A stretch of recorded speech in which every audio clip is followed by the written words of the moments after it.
Assalamualaikum warahmatullahi wabarakatuh. Selamat pagi semuanya, salam sejahtera untuk kita semua. Perkenalkan, saya Hamdil Muhlisin, SPD MPD MSI, dosen tetap program studi Pendidikan Kimia Fakultas Keguruan dan Ilmu Pendidikan Universitas Muhammadiyah Pontianak. Saat ini, saya sedang mengikuti sertifikasi dosen gelombang 1 yang diselenggarakan oleh Kemendikti-Saintek tahun 2025. Dan saya sedang melakukan penyusunan dokumen pernyataan diri dosen unjuk kinerja Tridharma Perguruan Tinggi atau PDD UKTPT bidang pengajaran. Dalam kesempatan ini, saya akan memperkenalkan salah satu mata kuliah yang saya ampu, yaitu Pengembangan Media Pembelajaran dengan bobot 2 SKS, yang merupakan mata kuliah wajib dalam kurikulum program studi Pendidikan Kimia dengan kode mata kuliah 21 KI 522028, meliputi delivery, interaction, dan assessment. Deskripsi mata kuliah ini dirancang untuk memberikan pemahaman dan keterampilan kepada mahasiswa dalam menganalisis, merancang, dan mengevaluasi berbagai jenis media pembelajaran kimia, baik media berbasis lingkungan, digital, maupun alat peraga. Mahasiswa juga dibekali kemampuan untuk mengintegrasikan teknologi serta memanfaatkan sumber daya lokal secara kontekstual sesuai dengan karakteristik materi kimia di sekolah. Pendekatan utama dalam program ini adalah Technological Pedagogical Content Knowledge atau TPACK serta integrasi nilai-nilai Al-Islam Kemuhammadiyahan atau AIK dan humaniora dalam pengembangan media pembelajaran. Adapun capaian pembelajaran lulusan atau CPL yang pertama mampu menunjukkan sikap profesional dalam pekerjaan bidang keahliannya. Yang kedua, mampu mengintegrasikan konsep pedagogi kimia dan TIK dalam pembelajaran. Yang ketiga, mampu mengkaji implementasi ilmu pengetahuan dan teknologi secara ilmiah dan etis. Dan yang keempat, mampu menerapkan kompetensi digital dalam pembelajaran kimia dan dalam kehidupan sehari-hari. Adapun capaian pembelajaran mata kuliah yang pertama, satu, menganalisis peran media dan bahan ajar dalam pendidikan kimia. Yang kedua, mengidentifikasi jenis-jenis media dan bahan ajar kimia. Yang ketiga, menganalisis karakteristik materi kimia sekolah. Yang keempat, merancang dan mengevaluasi media pembelajaran kimia berbasis lingkungan. Dan yang kelima, merancang dan mengevaluasi alat peraga dan alat praktikum kimia. Adapun materi pembelajaran dalam perkuliahan ini mencakup 1. Konsep dan karakteristik media pembelajaran. 2. Jenis media meliputi visual, audio, digital, dan lingkungan. Yang ketiga, analisis kebutuhan media dalam pendidikan kimia. Yang keempat, desain dan pengembangan media berbasis karakteristik materi. Yang kelima, evaluasi media dan alat peraga. Yang keenam, implementasi media TIK dalam pembelajaran. Yang ketujuh, potensi lokal dan kearifan lokal dalam media kimia. Dan yang kedelapan, landasan ilmiah meliputi psikologi, teknologi, dan historis dalam pengembangan media. Sistem pembelajaran atau mode perkuliahan yang saya lakukan dilakukan dengan mode blended learning, yaitu kombinasi tatap muka langsung di kelas dan pembelajaran daring melalui platform Learning Management System atau LMS, SPADA, UNMU, PNK, ACID. Dalam pertemuan tatap muka, mahasiswa mendapatkan pemahaman konseptual dan praktek langsung, sementara di sesi daring mereka diberi materi digital, video pembelajaran, serta forum diskusi interaktif. Metode pembelajaran yang saya lakukan meliputi 1. Ceramah interaktif, 2. Diskusi kelompok, 3. Studi kasus media, yang keempat, praktikum pembuatan alat peraga, yang kelima, project based learning untuk media berbasis TIK dan lingkungan. Adapun interaksi antara dosen dan mahasiswa yang saya lakukan, yang pertama secara sinkron melalui kuliah, diskusi kelas, presentasi proyek, dan asinkron melalui unggah tugas, komentar, dan diskusi forum di LMS.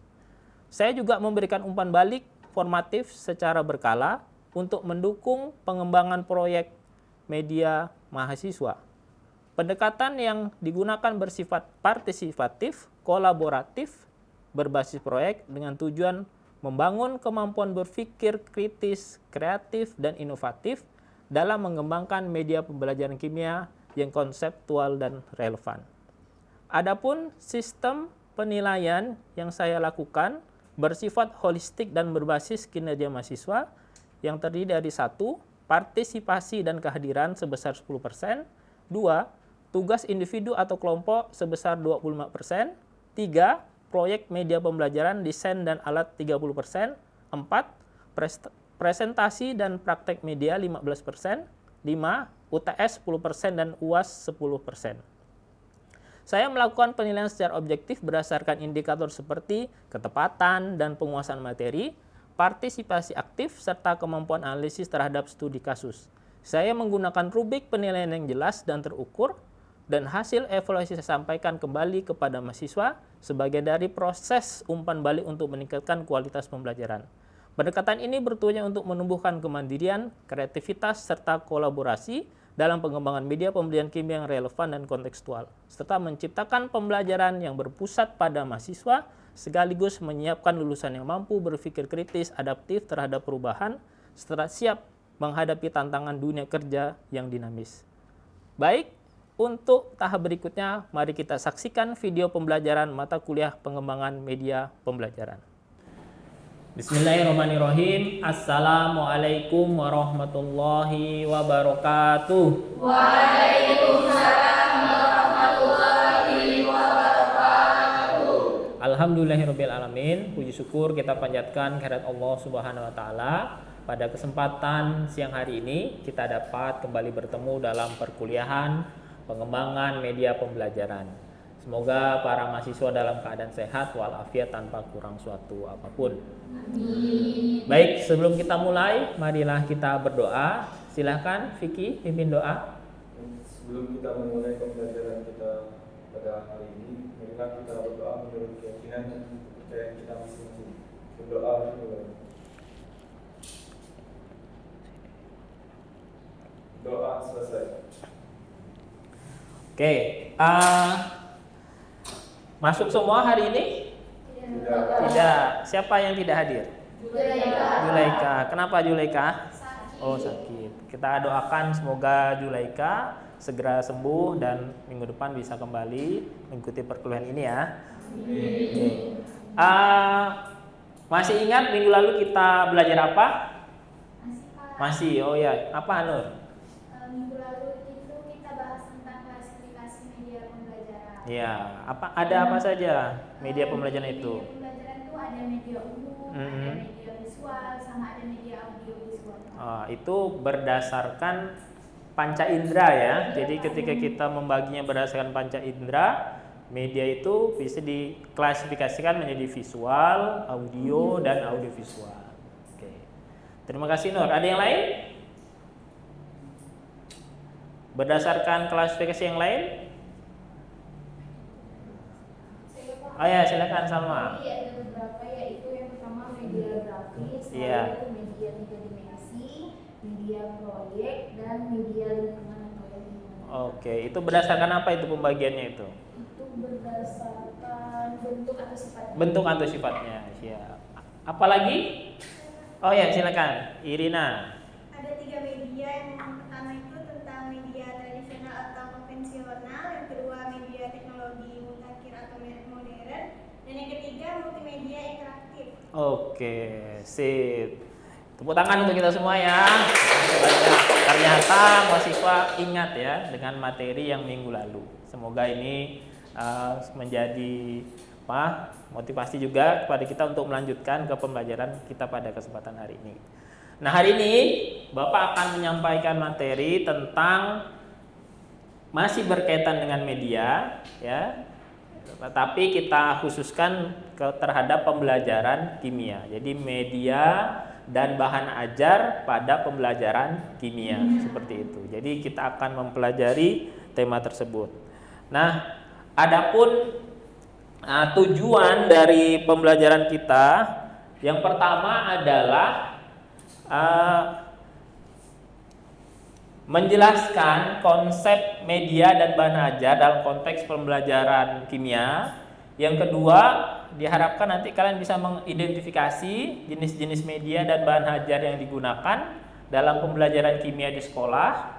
Lalu yang ketiga, menganalisis keefektivitasan media dan bahan ajar berdasarkan karakteristik materi kimia, peserta didik dan tujuan pembelajaran. Dan yang terakhir memberikan rekomendasi pengembangan media dan bahan ajar kimia berbasis kebutuhan peserta didik dan teknologi pendidikan. Untuk tema tujuan 3 dan 4 nanti ada tugas ya, nanti akan disampaikan seperti itu.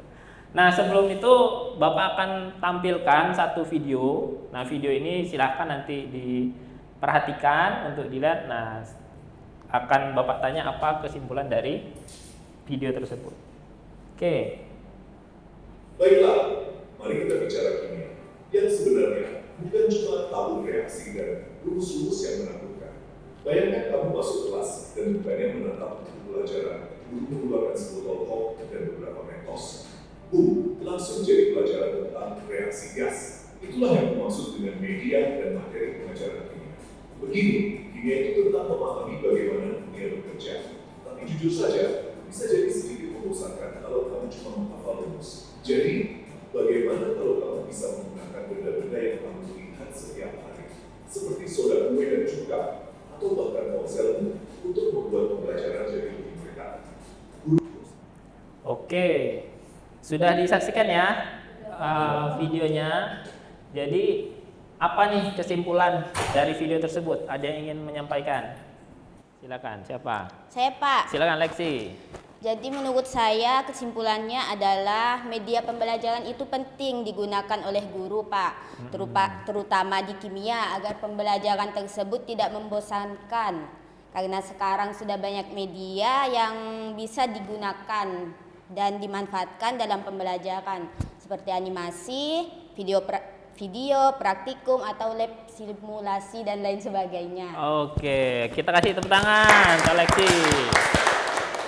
Oke, tadi Lexi sudah menyampaikan kesimpulannya dan memang benar ya. Jadi bahwa materi kimia ini kan sebenarnya banyak yang abstrak dan dianggap sulit gitu ya. Sehingga untuk memotivasi siswa untuk belajar kimia itu kita harus menggunakan ya alat-alat dan media pembelajaran sehingga pembelajarannya lebih menarik. Dan saat ini sekarang banyak sekali ya yang bisa kita gunakan sehingga ini dapat menambah dari proses pembelajaran yang kita laksanakan.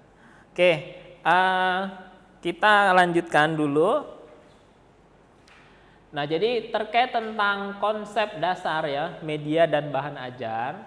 Jadi media pembelajaran sendiri kalau kita perhatikan ya, secara umum sebenarnya adalah segala sesuatu yang dapat digunakan untuk menyampaikan pesan ya, lalu merangsang perhatian, minat, pikiran dan perasaan peserta didik dalam proses belajar seperti itu. Jadi namanya media berarti sebenarnya itu hanya perantara gitu ya untuk kita menyampaikan pesan ya.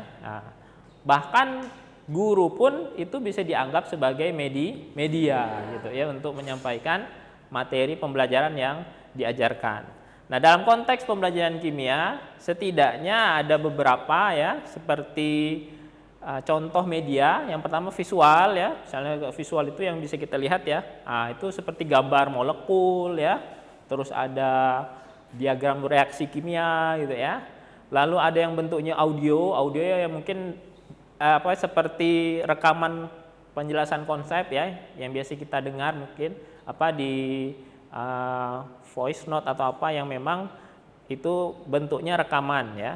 Lalu audio visual ya ini seperti video eksperimen ya yang biasa dilakukan ya di lab-lab seperti itu. Lalu ada juga yang bentuknya interaktif ya. Nah, ini yang simulasi laboratorium virtual. Nanti Bapak akan contohkan ya beberapa media ya yang termasuk dalam lab virtual itu. Nah, selanjutnya terkait tentang bahan ajar. Kalau bahan ajar itu sendiri sebenarnya adalah segala bentuk materi atau isi dari pesan tersebut yang ingin disampaikan seperti itu. Jadi apapun yang ingin disampaikan dalam suatu proses pembelajaran ini bisa kita katakan sebagai bahan ajar. Jadi isinya, kontennya seperti itu. Nah, jenis-jenis bahan ajar yang dalam kimia itu ya seperti modul pembelajaran ya, LKS, buku teks kimia ya.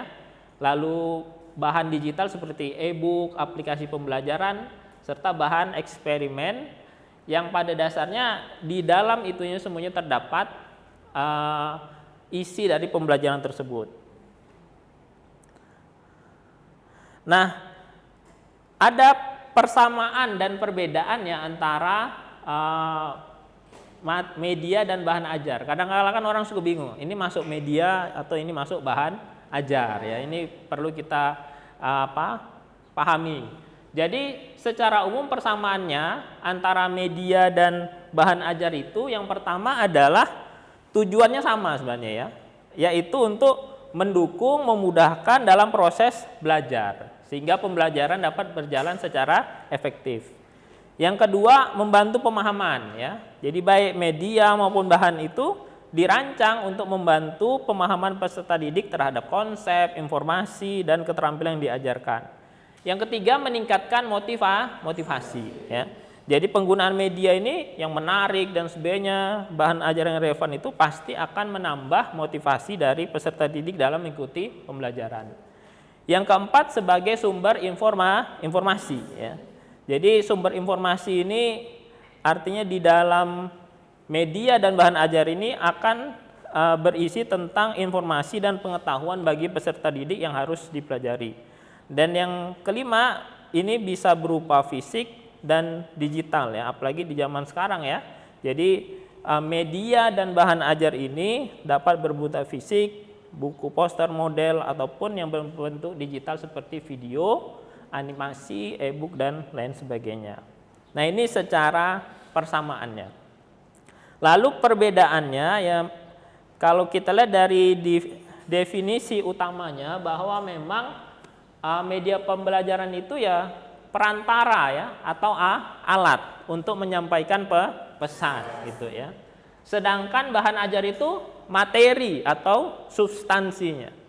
Jadi ibaratnya ini perantaranya, tapi di dalamnya itulah bahan ajarnya misalnya itu kan.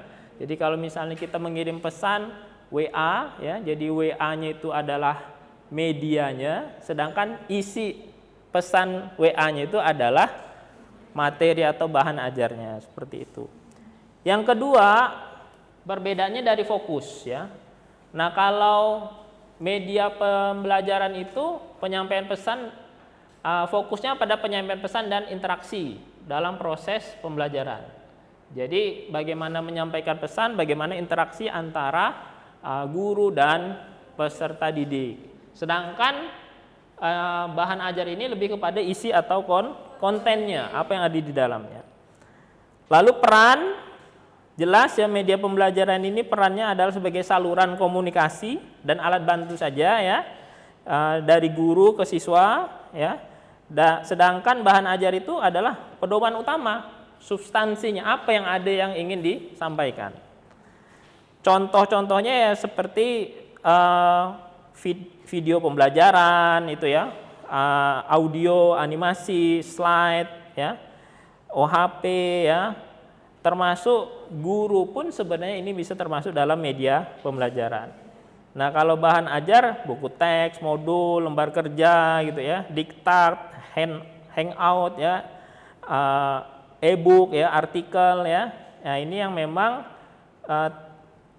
secara online tanpa ada aspek interaksinya ya, seperti itu. Nah, ini contoh-contohnya. Teori yang terkait tentang media ya dan bahan ajar ini setidaknya ada 3. Yang pertama, teori dual coding oleh Paivio ya, yang mana menjelaskan bahwa penggunaan media visual dan verbal memperkuat pemahaman konsep abstrak seperti ikatan kimia. Jadi kalau semakin banyak bentuk media yang kita gunakan, itu semakin memudahkan pemahaman konsep.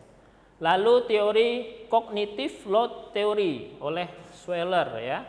Media harus disusun untuk mengurangi beban kognitif siswa. Jadi dengan adanya media, siswa itu lebih mudah untuk berpikir, lebih mudah untuk membayangkan. Apalagi tadi belajar kimia, banyak yang kecil-kecil ya, susah dilihat gitu kan.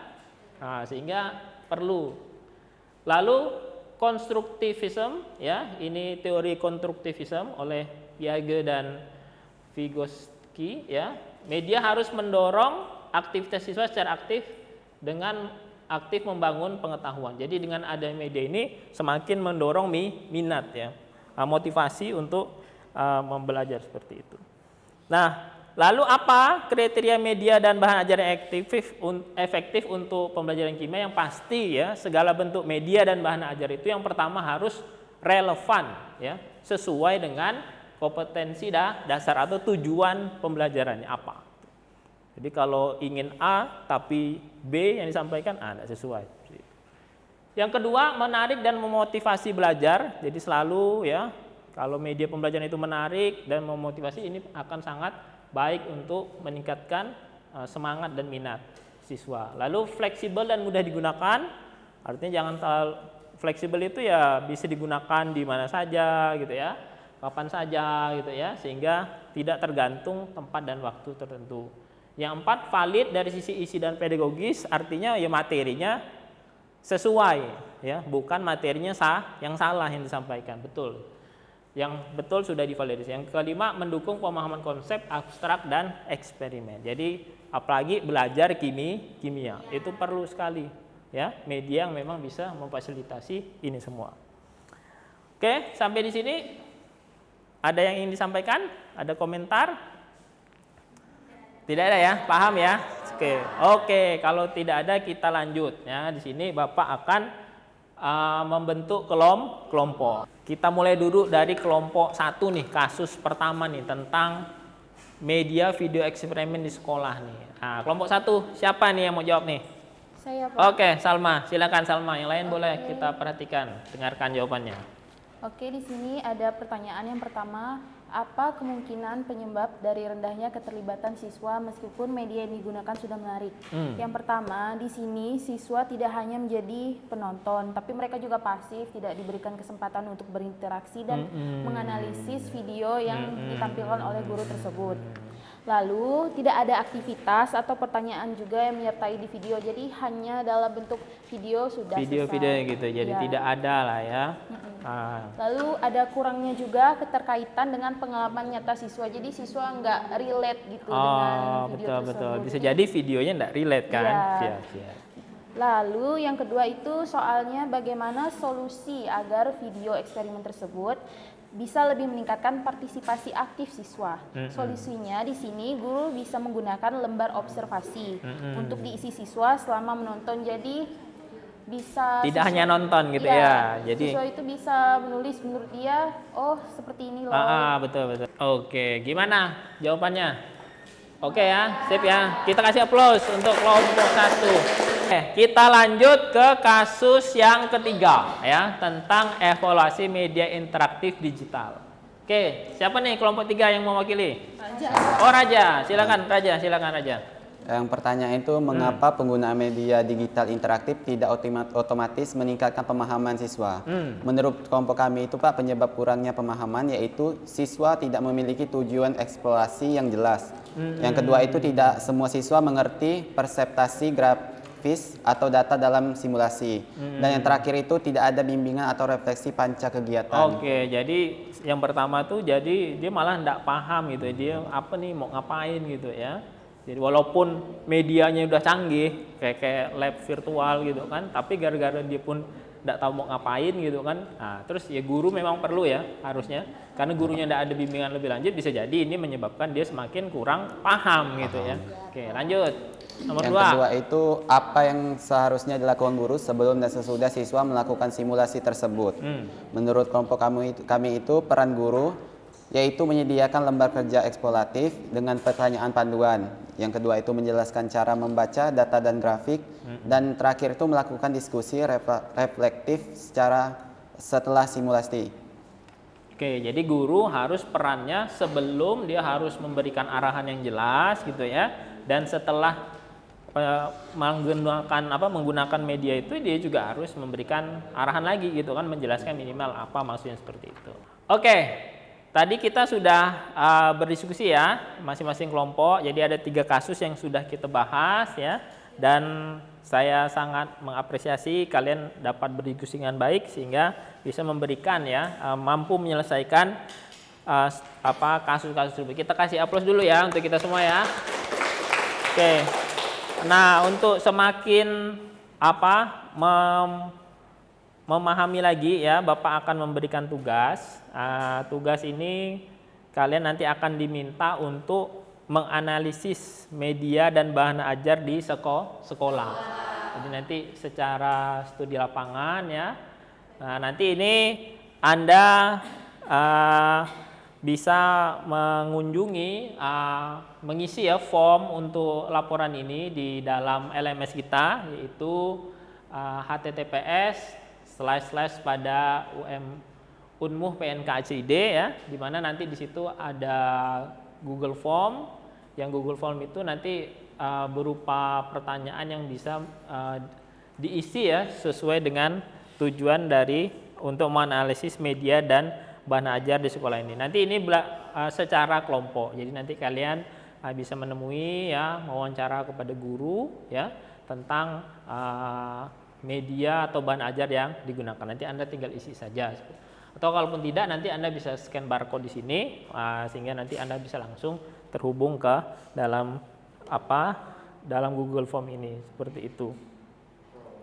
Nah, tugasnya nanti aspek yang dinilai yang pertama ya, kalian harus melihat bagaimana kesesuaian dari media dan bahan ajar itu dengan kurikulum yang digunakan. Yang kedua, bagaimana tingkat keterlibatan siswa terhadap pembelajaran ketika menggunakan media atau bahan tersebut.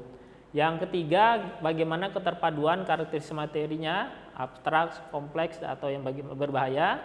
Yang keempat, kemampuan guru dalam mengelola media. Dan yang terakhir, pemanfaatan teknologi digital bahan ajar tersebut. Saya pikir itu tugasnya. Bisa ya? Ini nanti dikerjakan. Minggu depan kita akan lihat reportnya bagaimana hasilnya, seperti itu. Baik, saya pikir ini sudah akhir dari perkuliahan kita. Ada yang ingin menyampaikan kesimpulan? Silakan. Jadi kesimpulan yang dapat saya sampaikan itu, yang pertama itu media dan bahan ajar merupakan komponen penting dalam pembelajaran kimia yang berfungsi sebagai jembatan antara konsep abstrak dan pemahaman konkret siswa. Yang kedua itu, setiap media memiliki karakteristik, keunggulan, dan keterbatasan yang harus disesuaikan dengan tujuan pembelajaran, materi kimia yang diajarkan, karakteristik siswa, serta kondisinya di sekolah. Oke, lanjut. Yang ketiga itu ada bahan ajar kimia yang efektif, harus mampu menyajikan materi secara sistematis, kontekstual, dan interaktif, serta mendukung proses berpikir ilmiah. Siap. Yang keempat itu, kemampuan analisis terhadap media dan bahan ajar sangat penting bagi calon guru agar tidak hanya mampu menggunakan tetapi juga mengevaluasi, memodifikasi, dan mengembangkan media pembelajaran yang sesuai dengan kebutuhan dan tantangan di lapangan. Oke, kita kasih tepuk tangan ya untuk Dela. Oke, jadi tadi kita sudah mendengarkan kesimpulan yang sudah disampaikan oleh Dela ya. Jadi apa yang disampaikan sudah sesuai, namun Bapak tambahkan sedikit bahwa memang di sini kita sebagai guru ya punya peran ya yang sentral dalam penggunaan dari media dan bahan ajar yang kita gunakan. Jadi kita harus memahami itu semua sehingga nanti media dan bahan ajar yang kita gunakan itu sesuai dengan tujuan pembelajaran dan hasilnya efektif terhadap pembelajaran yang kita lakukan.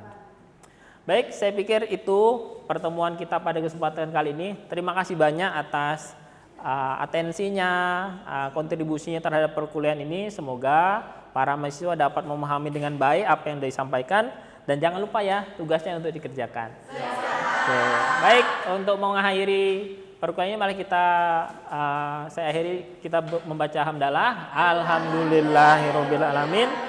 Sampai ketemu minggu depan. Bila taufiq wal hidayah. Wassalamualaikum warahmatullahi wabarakatuh.